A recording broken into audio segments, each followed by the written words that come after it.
बिस्मिल्लाहिर्रहमानिर्रहीम। स्टूडेंट्स अस्सलामु अलैकुम। आज हमारा टॉपिक स्ट्रक्चर ऑफ एटम जो केमिस्ट्री में सेकंड चैप्टर है वो शुरू कर रहे हैं। मैं अपनी पूरी कोशिश करूँगा कि आपको ये इस वीडियो के ज़रिए समझाऊँ, लेकिन अगर फिर भी कोई मसला हो तो आप कमेंट कर सकते हैं, व्हाट्सएप पे ग्रुप में एसएमएस कर सकते हैं या डायरेक्ट मुझे एसएमएस कर सकते हैं, या फिर स्कूल आकर जो कि 8 से लेकर 12 बजे तक हम यहाँ मौजूद होते हैं। आप यहाँ आकर हमसे डायरेक्ट बात फेस टू फेस बात कर सकते हैं और पूछ सकते हैं। हमारा topic structure of atom. Atom it is the basic unit of matter, जो कि उसमें दो हिस्से होते हैं। एक होता है डेंसली पॉजिटिव चार्ज न्यूक्लियस और उसके ऑर्बिट में नेगेटिवली चार्ज इलेक्ट्रॉन होते हैं। इसका कुछ हिस्ट्री है। हिस्ट्री इस तरह है कि दो फिलासफर्स, ग्रीक फिलासफर्स हैं, एक है ल्यूकिफस एंड डेमोक्राइटस। ये दोनों फिलासफर, इन दोनों ने 400 बिफोर क्राइस्ट एक थ्योरी पेश की। उस थ्योरी में ये पेश किया कि जो एटम है ये इंडिविजिबल पार्टिकल है और मैटर इस इंडिविजिबल पार्टिकल से बना है। इसको उन्होंने नाम दिया एटोमा और एटोमोस। ये एटोमा और एटोमोस एक ग्रीक वर्ड है जिसके मानी है इंडिविजिबल। ये थ्योरी तकरीबन 2000 ईयर ये ignore up to 19th century. उसके बाद जॉन डाल्टन आया। जॉन डाल्टन ये एक इंग्लिश साइंटिस्ट है। उन्होंने थ्योरी पेश की 1808 में। उस थ्योरी को नाम दिया डाल्टन एटॉमिक थ्योरी। इसके पासुलेट्स है यानी की पॉइंट्स। उसमें सबसे पहला की पॉइंट है matter is made up of extremely small particles called atoms. ये जो मैटर है ये सबसे स्मॉल, एक्सट्रीमली स्मॉल पार्टिकल है जो उसे हम एटम कहते हैं। ये एटम इंडिविजिबल है, मतलब ये फर्दर डिवाइड नहीं होता, ये तकसीम नहीं होता further. Atom can neither be created not destroyed. मतलब ये है कि जो ये एटम है ये न हमें दोबारा पैदा कर सकते हैं और न इसे ख़त्म कर सकते हैं। फॉर एग्ज़ाम्पल हमारे पास एक रिएक्शन है, दो हाइड्रोजन, 2 मोल ऑफ हाइड्रोजन है और 1 मोल ऑफ ऑक्सीजन है।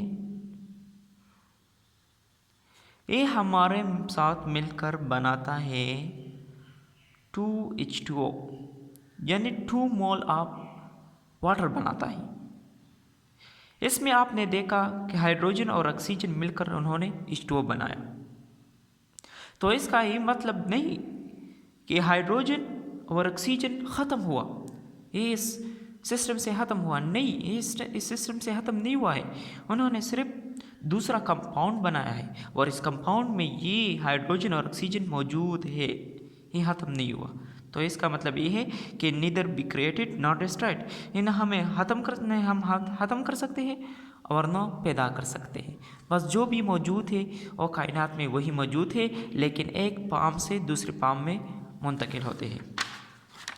इसके बाद चौथा पोस्टुलेट है atoms of particular element are identical in all respect of mass, shape and size. ये जो एटम है एक ख़ास एलिमेंट का तो एक जैसा होते हैं, उसका मास भी एक जैसा होता है, शेप भी एक जैसा होता है, साइज भी एक जैसा होता है।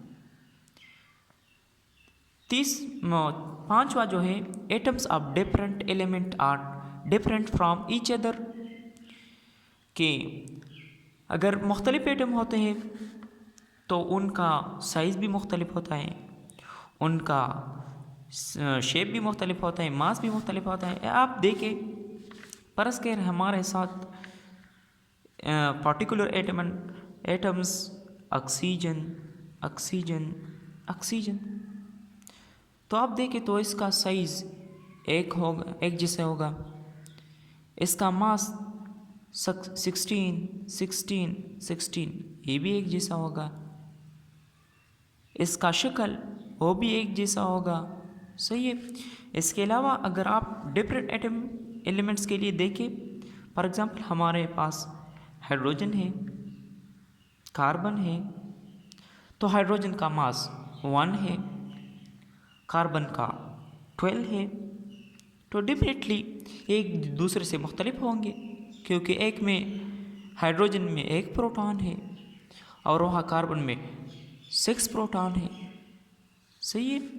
इसके अलावा एटम्स ऑफ सेम और different element combine together to form compound. जब हमारे साथ एक जैसे या मुख्तलिफ एटम मिलते हैं तो कंपाउंड्स बनाते हैं। अगर एक जैसे हो तो उसे हम मॉलिक्यूल कहते हैं, और डिफरेंट हो तो उसे हम कंपाउंड कहते हैं। देखिए, अगर आप हमारे साथ कार्बन और ऑक्सीजन मिल जाए तो ये CO2 बनाता है, ये भी एक कंपाउंड है। हमारे साथ अगर Cl और Cl मिल जाए तो ये भी एक सब्सटेंस बनाते हैं, इसे हम मॉलिक्यूल पर कहते हैं। अगर एक जैसे हो तो अगर वो एक चीज़ बनाए तो हम इसे मॉलिक्यूल, अगर डिफरेंट हो तो उसे हम कंपाउंड कहते हैं। Atoms ratio constant in given compound. अब जो ये कंपाउंड बना है तो उसका रेशो फिक्स्ड होगा। आप देखिए H2O है, जहाँ भी H2O हो उसका रेशो फिक्स्ड होगा, उसका रेशो 2:1 होगा। हाइड्रोजन 2 है और ऑक्सीजन 1 है तो इसका रेशो 2:1 है, सही है, ये फिक्स्ड होगा। इसके अलावा chemical reaction are due to combination और सेपरेशन ऑफ एटम्स। अब जो हमारे पास रिएक्शंस होते हैं ये किस तरह होते हैं, इसमें एटम्स या तो कंबाइन होते हैं या सेपरेट हो जाते हैं। फॉर एग्ज़ाम्पल आप देखिए, अगर हमारे साथ हाइड्रोजन और ऑक्सीजन मिल जाए तो ये हमारे साथ H2O बनाता है। एक कम्बिनेशन हुआ हाइड्रोजन और ऑक्सीजन का, तो उन्होंने H2O एक कंपाउंड बनाया, ये एक रिएक्शन हुआ, केमिकल रिएक्शन हुआ। एक अगर हमारे पास एक कंपाउंड है NaCl, आयनिक कंपाउंड है, जो ये अगर डिस्ट्रॉय हो जाए तो ये हमारे साथ Na बनाता है, सोडियम और Cl बनाता है, तो ये सेपरेशन हुआ, स्प्लिटिंग हुआ है NaCl का। तो उन्होंने एक रिएक्शन की है, ये दोनों केमिकल रिएक्शन है, एक में कम्बिनेशन हुआ हाइड्रोजन ऑक्सीजन का और दूसरे में सेपरेशन हुआ सोडियम का और क्लोराइड का। तो ये हमारा था आज का टॉपिक। इसमें हमने पढ़ा structure of atom, Dalton theory, और ये जो हिस्ट्री थ्री डेमोक्राइटिस की और ल्यूकिफिस की तो हमने पढ़ी। अगर इसमें कोई मसला हो तो आप कमेंट कर सकते हैं या व्हाट्सएप पे पूछ सकते हैं। अगर वहीं नहीं कर सकते तो यहाँ आप हमारे साथ फेस टू फेस मिल सकते हैं और पूछ सकते हैं। शुक्रिया, अस्सलाम।